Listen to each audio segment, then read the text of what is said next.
Hello viewer, let's install and register Easypaisa account. First, click on your Play Store of your mobile. Click search and type Easypaisa. First name or first link appear, click it. Click install.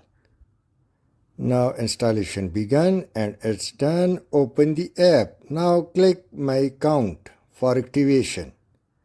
Sign in. If already you have an account, then sign in, or for new account, click sign up. Enter your mobile number and click verify. Now either scan your CNIC or enter CNIC detail manual. So let me do it manual.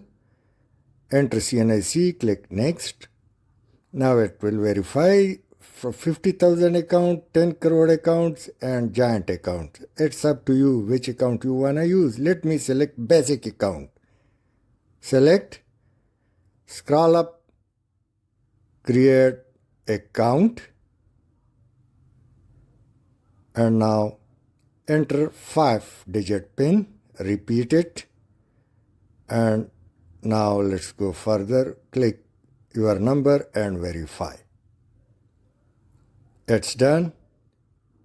Now select your date of birth as per CNIC, tick mark, and now start using Easypaisa. Click on OK. And now deselect start using Easypaisa. Now click on Let's Get Started. Click it, enter your number, allow access to contacts. Now your app will contact your entire phone book. For ease, click allow and click edit. You can still change email address or click Google. Now continue biometric verification. Click it. Place your hand like this in front of camera. First left hand, click continue, then right hand and scan, verify. Next, and your Easypaisa account is done. Proceed to home. Click confirm and your account is ready. You can use it for paying bill, etc. Thanks for watching. Please share and subscribe.